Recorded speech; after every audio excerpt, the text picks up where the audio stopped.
how the machines were rigged. And it was amazing to me because they keep calling Joe Biden Sleepy Joe. And I'm like, well, if he's so sleepy, how did he, I'm using air quotes, how did he pull off stealing the election from Trump? And not one person has like spilled the beans about how, because it's all a lie. It's insane. Oh, brother. I know. That's crazy. Was there ever blacks around here? It's integrated. Hmm? It's probably 60% white, 40% black. Well, And has been. Yeah, it's not been bad. You have some people on your block that have lived here probably 35, 40 years. they're white or they're black? Mm-hmm. The Snyder's house, the Carney's house on the corner, the Winkler's house. She's real nice. Her name's Sharon. She has an apartment building on 110th and Longwood. Really? Mm-hmm. She said her family's owned this house, that apartment building, for 40 years. So, she's invested in the neighborhood. Yeah. Yeah, her name is Sharon. She lives across the street. She's real nice. Sharon what? Stewart. She lives there now? Mm-hmm. Across the street from In here? Winkler's house. Oh. Yeah. Scary kind of, isn't it? The crime, there's a lot of carjackings and things like, there's a lot of people that don't live in this neighborhood coming in and causing problems. Well, But are there blacks causing problems for whites? For everybody. for everybody, just that they're opportunists. Black, white, yellow, they're stealing their cars at gunpoint. So there was a carjacking about 2 months ago at 118th and Western, and it was a retired Chicago fireman who was black, and he came out of a popcorn shop with his purchase, and 4 kids jumped out of a car, and he pulls a gun out. He had a concealed carry. They had guns too, and they started shooting at each other in the middle of the afternoon, and they killed him. But they, one by one, people tracked down the kids because they were on a security camera, and one kid lost his shoe in the street, and they traced him by his DNA. Oh, they did? Yeah, they matched his DNA in the shoe. So he had DNA in the system? Yeah. Wow. And he was probably 17. Yeah. Wow. I saw the shoe. I saw the video. I saw the shoe pop off. Cinderella. Yeah, that was sad. That was really sad. Who killed him? The police? No, 4 teenage kids, young boys. Killed. Like 15, 16, and 17 years old, but there were 4 of them. And they were caught?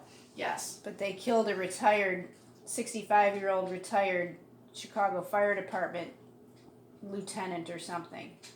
But he was also black. The criminals are bad against everybody. They don't care who you are. They were black. Scary, scary, scary. Yeah. See how we moved. When we get in the car, we tell, like, I went out to dinner with 2 of my girlfriends last week, and I said, all right, everybody, I want you to be aware, if we get carjacked, just take your seatbelt off and get out as quickly as you can. Leave your purse, leave your phone, or take your phone if you put your phone in your pocket. Oh, yeah. They said don't put your phone or your key fob in your console. Keep it in your pocket, because they can keep your car running as long as they don't turn it off, but the minute they turn it off, it can't be restarted. So if you have the key in your pocket and you take off, then, you know. So keep your phone and your key fob in your pocket. Well, how can they turn the car off if they don't have a car? The cars now are electronic, and they have just a remote, and it just has to be in the car, but not in an ignition. It works on radio waves. So you start it and you put it in your pocket. As long as you're in the car, it'll run. Then when you go away, the car will turn off eventually, and they can't start it again without that because you have it. Oh, I got you. Oh, Yeah, didn't know that. I know. When I bought my new car, I didn't know how to turn it on. It's my last car. I had to ask the person who dropped it off. I'm like, how do I start it? They're like, put your foot on the brake, press the big button. Yeah, I don't like it. I don't like those. I've rented cars like that. Put on the brake. You have to step on the brake, and then there's a button on the dashboard that you push, and that starts your car. You don't need a key. Well, you have to have the key in the car. You have So- to have a fob. It gives off radio waves that'll start the car. It's kind of like a garage door remote. Oh. But if once you take that thing out of the car, it won't work anymore. So Well.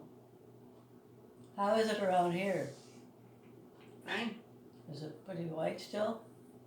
It's integrated.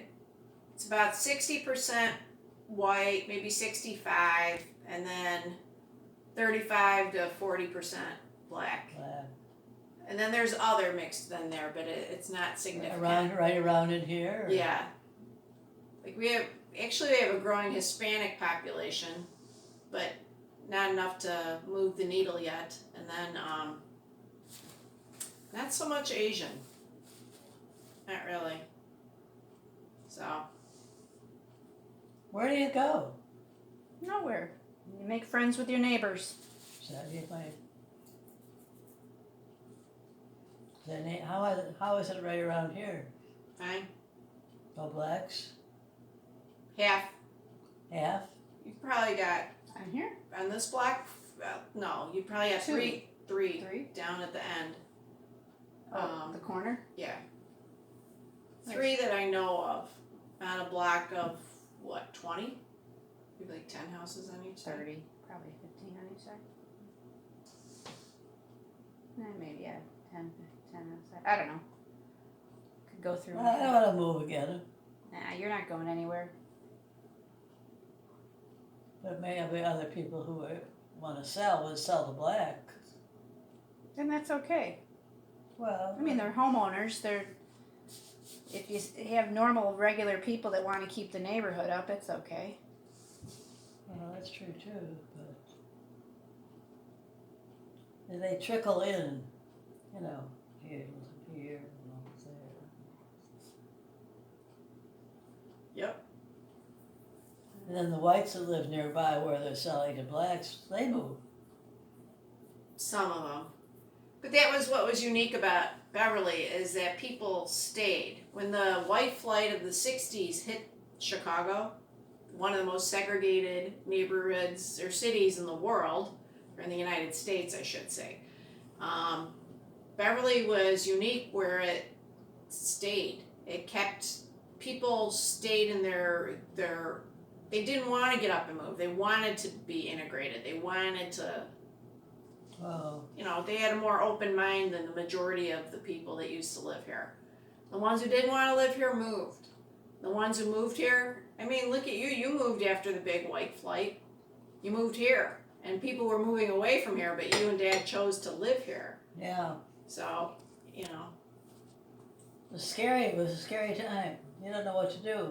Well, yeah, he didn't know who was angry. Your children in school, what do we do? Do we stay? Do we move to another neighborhood? And that's happening there too, you know.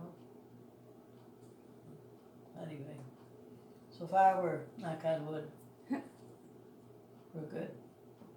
Yep. Right? Right. Bright as rain. Hmm?